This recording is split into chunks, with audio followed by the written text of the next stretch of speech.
So this morning, I want to explore, I want to talk about this human journey that we're all on as one of exploring identities. Exploring identities. You know, we have quite a collection of things that we identify with, that we have identified with throughout our life. You know, maybe it's being an artist, maybe it's being a healer, maybe it's being a musician or a minister or a mechanic, or maybe we're identifying with our gender, our race, our nationality, our religious affiliation, right? If someone asked us, so tell me about yourself, tell me about yourself. The first thing, say the first thing you respond with is, I am that I am. Or perhaps you say, I am the source of all that is. I am all that is far beyond what the mind can conceive of all that is to be. If you said that, I would be delighted. I would light up. I would be so delighted to hear those words. But usually for most people in the world, our identity is with our physicality and or our personality, our physicality or our personality. And of course, our physicality is our race. It's our gender, our ethnicity, our nationality, our age, our state of health, et cetera, et cetera. And then our personality leads to identities like our religion or our politics or our passions and so on, right? So Eckhart Tolle says that we have a form identity and an essence identity. And because, you know, our form identity is obvious, you know, it's what we've been conditioned to identify with since the day we were born and we first were called a name, right? That's when we started beginning to form our identity, right? That's what they call me, Kathy. I'm Kathy, right? And so many people have identified their whole lives with just their physicality and personality and have never had an experience of essence identity. Tolle also calls it the deep I, the I am that I am. It's very subtle. It's something that you have to get still to experience because it's beyond the mind. To experience it, to feel it, happens when the mind gets quiet. Have you noticed that? I know I'm preaching to the choir here, right? That spaciousness between thoughts, that peacefulness, you know, where we are aware, you know, that we're in a body, but we're not the body, right? Or we're aware that we think thoughts, but we're not the thoughts. That's essence. That's when we're starting to identify with our essence. You know, in this world of form, I'm Reverend Kathy. I'm in this white skin. I'm sister to brothers. I'm this friend and minister and musician. And I've donned a lot of identities in this life. And it's interesting to really review them. It'd be a fun exercise for you to sit down and just make a list of all the things that you've identified with in your life. Because you'll see that things change over time. Here's kind of a funny example. You might be surprised to know that when I was 16, I loved fast cars. And I somehow talked my dad into buying me a 1972 Camaro, 350 4-barrel, for you car lovers. And I liked fast cars, and I drove that car fast. And also my stepdad had, he was into dirt bikes, so I also had a dirt bike, along with my horse. I had a horse too. But it's just funny, you know, back then I was into fast cars and dirt bikes, and also in school I was studious, so I skipped 11th and 12th grade and went to college. And then I also was discovering spirituality, and I found Michael Singer, and I was going to these Dharma talks 3 times a week. So to try to classify me and identify me would be kind of hard. I was kind of this strange mix of a wild child and a studious, person that was very interested in spirituality. Now, 40 years later, I like to drive slowly. I don't speed. And in fact, fast cars I find very irritating, especially when they roar by me at midnight, like they do on Granite Street sometimes, right? But it's funny, I tell myself when I feel that irritation, that was me, right? That was one of my identities way back when. It feels like a past life. It actually feels like a few lifetimes ago. We can change and evolve so much in a lifetime. That's the thing. So our form identity changes a lot. It's quite impermanent. I am not who I was at 16. I am not who I was at 28 or 45, right? So the identities that we don and the roles we play all change. And our opinions change. Our politics may change. Our gender orientation may change. We may, feel ourselves to be completely different than what we identified with even 10 years ago, right? Our essence identity, though, is unchanging. Our essence is unchanging. But what might change is our awareness of our essence, right? Our awareness of our consciousness. I love to have retreats and see people come that are fairly new to the path, and they taste the stillness, and they open their hearts, and in that love they feel the oneness, and they have an experience of essence, and it's life-changing, and then the choice is, do we just take that home as this great experience and go back to completely identifying with form, or do we make it our goal to identify with awareness? I feel that you here listening in this room, you obviously have identified with awareness. You know what I'm talking about. You know this deep I. And you want to cultivate this true identity, And why is it true? Why is your essence your true identity? Why is that? Because it's unchanging. Because it's unchanging. Because it's permanent, right? So being dedicated to knowing our true identity, that's the true beginning to our spiritual path. Gary Zukav, in his book, The Universal Human, he wrote that if we're evolving, if we're consciously becoming a more universal human, we're starting to identify with life in all its aspects as who we are, right? And we're less dug into identifying with our bodies and our roles and our form identity. So this outpictures in a lot of great ways. It outpictures in being more focused on the we than the me. That's the beginning of us feeling that I'm not just the separate self, right? And we feel more connected, and we see with very different eyes that don't see diversity as something fearful, but as something beautiful, right? We enjoy the bouquet of humanity, right? In the realm of flowers, we might identify with being a rose, but we love gardenias also, right? We love daisies. We love, even cactus flowers, right? The prickly kind of flowers. And we feel that the more variety that's expressing in form, the more interesting life is. So Gary describes how we evolve to start letting go of holding so tight to our identities with culture, with religion, with nation, with race, with ethnic group, and gender. And I feel like this interfaith center that we've created, is really an expression of this evolution. It's something that I really wanted to have extricated all the dogma out, right? And, the truth that is apparent in every spiritual tradition, has a way of coming through that if you study all the different ways it comes through, can add more to your understanding of truth, right?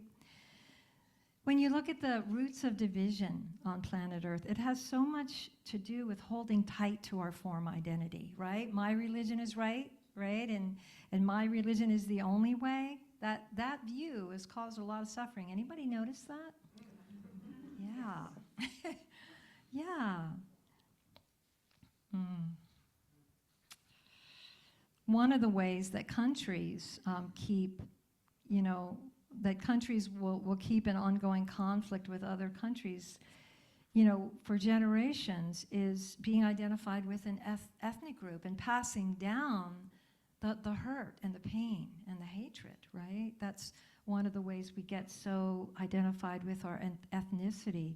And then, of course, political parties vilify each other. Anybody notice that? That's so tiresome, right? And that can create divisions in families as well as nations. So the ultimate truth that the spiritual masters profess is that we, in essence, are the same. We are one in spirit. We are consciousness. We are love, undivided in our essence. That's our true identity. And, as we awaken to this, our view expands. And as more of us awaken, the world changes. We change and the world changes. We can be proud of our nation. We can be proud of this United States of America. It's an amazing experiment. And, it's imperfect, but it has so much potential, right?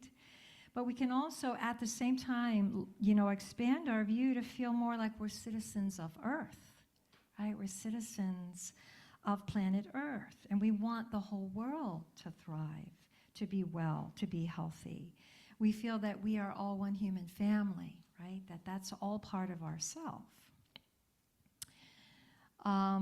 In politics, what we want is to see beneficial, to see that all people benefit, right? The common good is served, right? And then, of course, we become naturally environmental if we feel one with the earth, if we feel that that is part of ourself. Of course we want to take care of our earth.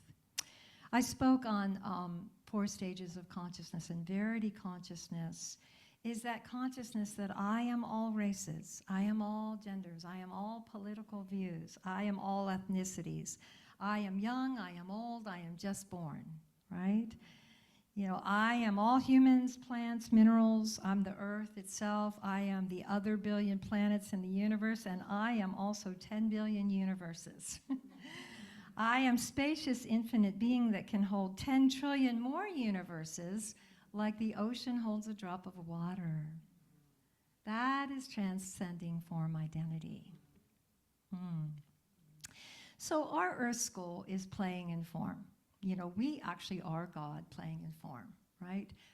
And it can be a lot of fun if we don't forget that we're playing in form. But when we forget, that's when suffering happens, right?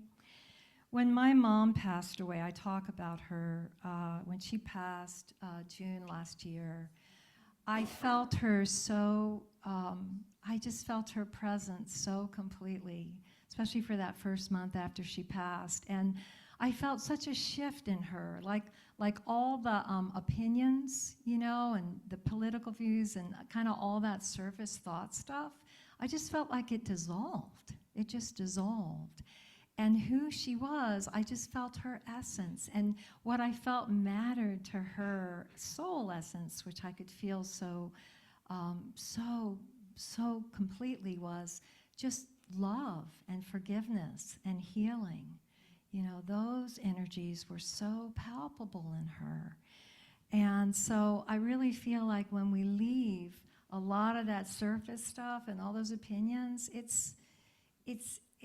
doesn't matter, right? It really doesn't matter. It's like, who was it? Elizabeth Kubler-Ross had said, what mattered at the end of your life? What matters? It's how much love you were able to give and receive.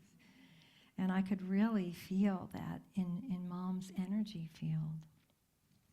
I had a spiritual awakening myself in 1991. I was living at Brighton Bush, and everything seemed to conspire to support this awakening. I was leading meditation, I was teaching yoga, I was soaking in hot springs, I was getting lots of body work, and I just, one night, I was meditating, and I just went beyond all identification and beyond all thought. And I just felt myself as this infinity of silence. And it was a silence like I had never known in my life.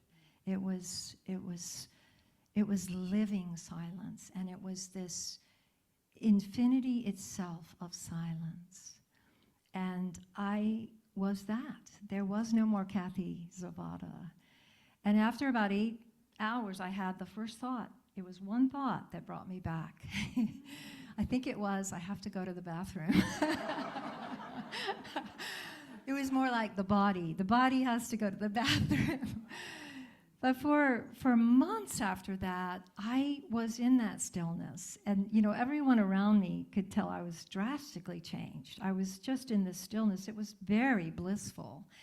And I just did not feel identified with the body. I didn't feel like a woman or a body. I felt like light, if I had to give it a word, but an infinite light. And it was really hard for my partner because he didn't have a reference point anymore. I didn't have an identity, right? And I didn't have any fear. So that really changed our relationship a lot, it was like the ego was suspended.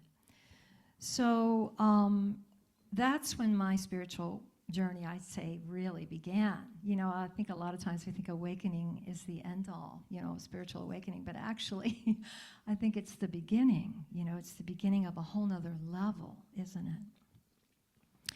So what I saw is that we are playing in form. I could really see clearly that every one of us and everything on this planet, it's all God playing in form. It's all the mother, is what I call it, just playing. But part of the play is forgetting that we are that infinite, unlimited essence that is playing. And we get involved in identities, and we think that's who we are, right? There's a place for that, and I really see it as just a part of evolution, right? And now we're moving into being aware that we don't have to be lost in identity. But, part of it's important to honor the process of being born and developing an ego, and then slowly realizing that we are more than that personal self. The famous psychologist, I got my degree in psychology, Erik Erikson wrote, our sense of identity provides the ability to experience oneself as something that has continuity and sameness, and to act accordingly. So having an identity is a good and needed thing for a time in human evolution, right? It organizes our psyche. It allows us to live a life, and have this story of me for a certain time, right? So we want to have compassion, and we want to embrace all the aspects and all the stages of our evolution. One of the things that happens when we wake up, as we're waking up though, is we become mindful of what we've identified with. And especially when it limits us, or what we identify with makes identifying in a different way wrong, right? So that's what Gary really writes about. I love The Universal Human. I don't know why I never read it, but I didn't read it till recently.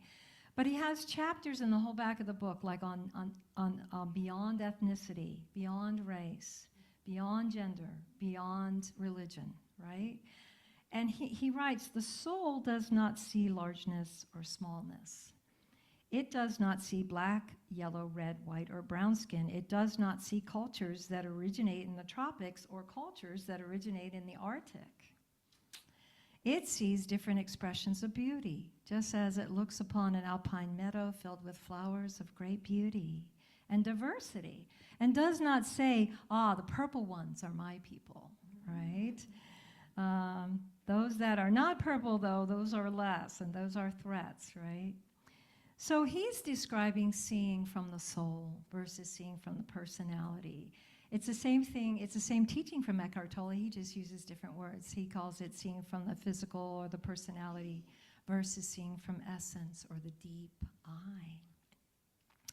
So Gary says all earth suits are unique, all souls are immortal, and that we are souls, we are all life, and that universal humans celebrate this.